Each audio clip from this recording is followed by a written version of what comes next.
Você acha que está no controle do que coloca no prato. Mas e se eu te dissesse que existe uma indústria inteira com cientistas, psicólogos e bilhões de dólares investidos dedicada a garantir que você não esteja? Que cada mordida em certos alimentos foi calculada para te fazer querer a próxima e que a dificuldade que você sente em parar de comer não é fraqueza, mas o resultado exato do que esse sistema foi projetado para produzir. A comida ultraprocessada não é só uma questão de saúde ou de emagrecimento, é uma questão de autonomia, de entender que o vício em comida que tantas pessoas sentem, a compulsão alimentar que parece não ter explicação, a fome emocional que aparece mesmo sem fome de verdade. Tudo isso tem raízes muito mais profundas do que um simples hábito ruim. A neurociência da alimentação já mapeou esse território com precisão. E o que ela encontrou muda completamente a forma como você vai enxergar o que tem na sua despensa.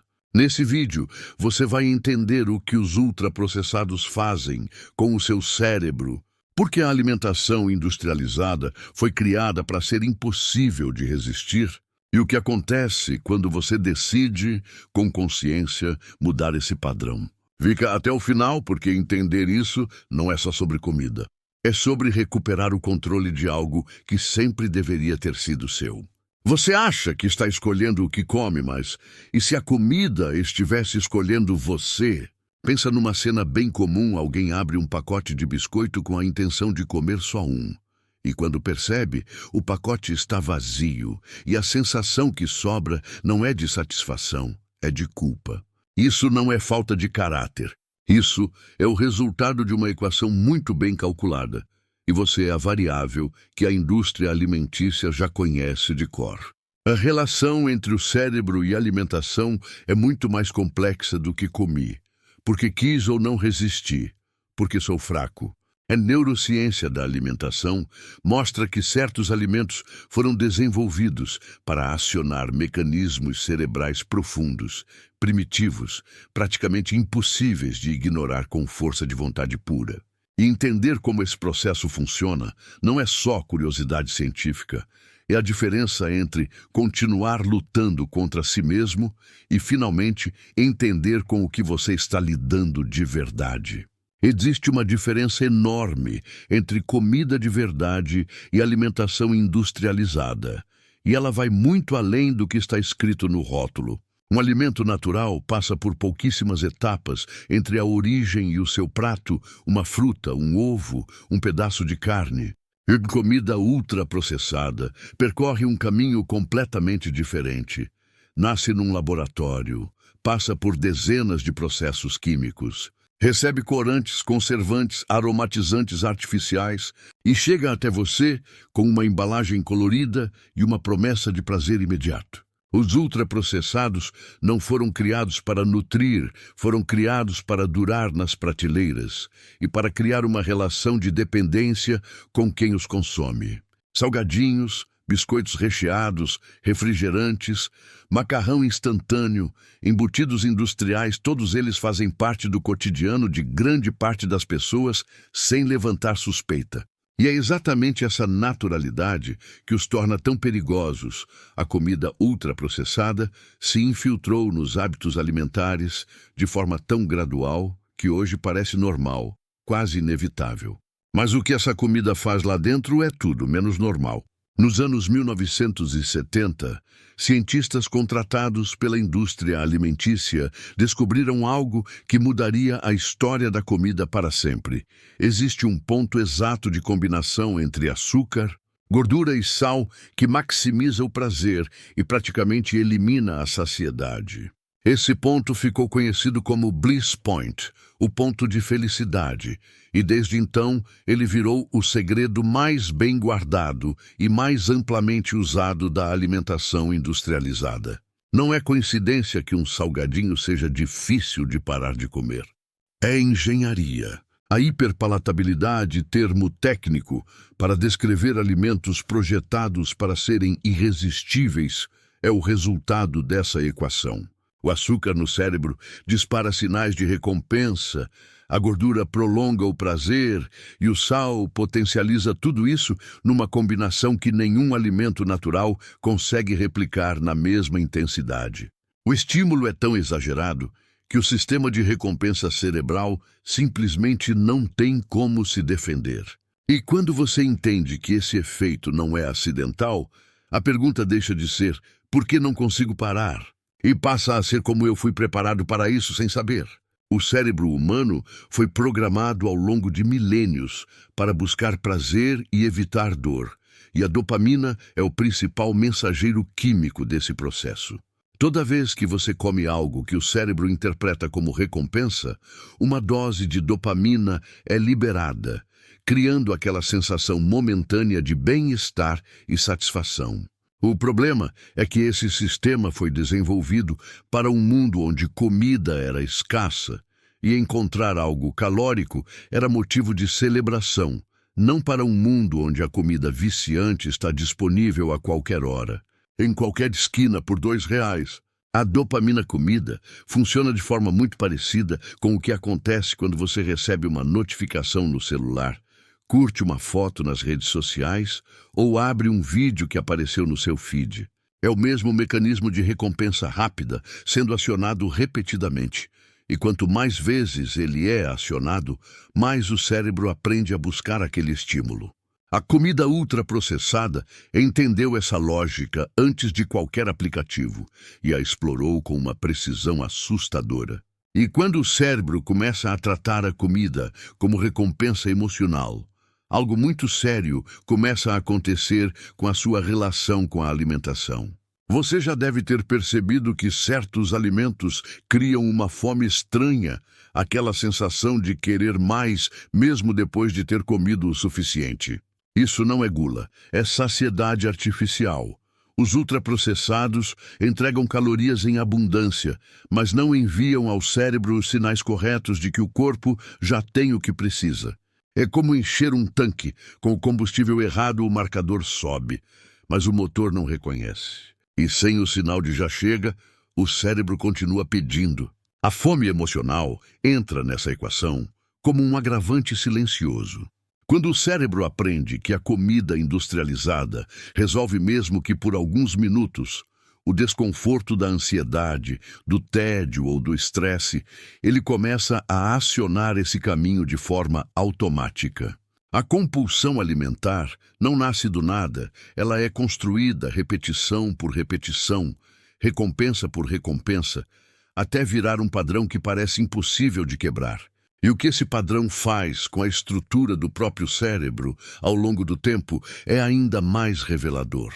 Quanto mais o cérebro é exposto à hiperestimulação dos ultraprocessados, mais ele se adapta a esse nível de intensidade, e essa adaptação tem um nome: dessensibilização da dopamina. Os receptores de prazer, sobrecarregados por tanto estímulo, começam a reduzir sua sensibilidade como forma de proteção.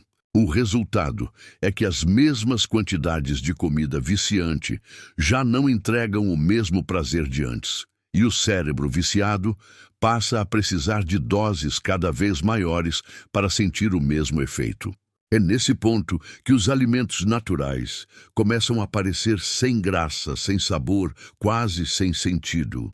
Uma fruta doce, um prato de comida caseira, um jantar simples, tudo parece pálido demais comparado à intensidade que o cérebro se acostumou a receber. Não é que a comida de verdade ficou menos gostosa.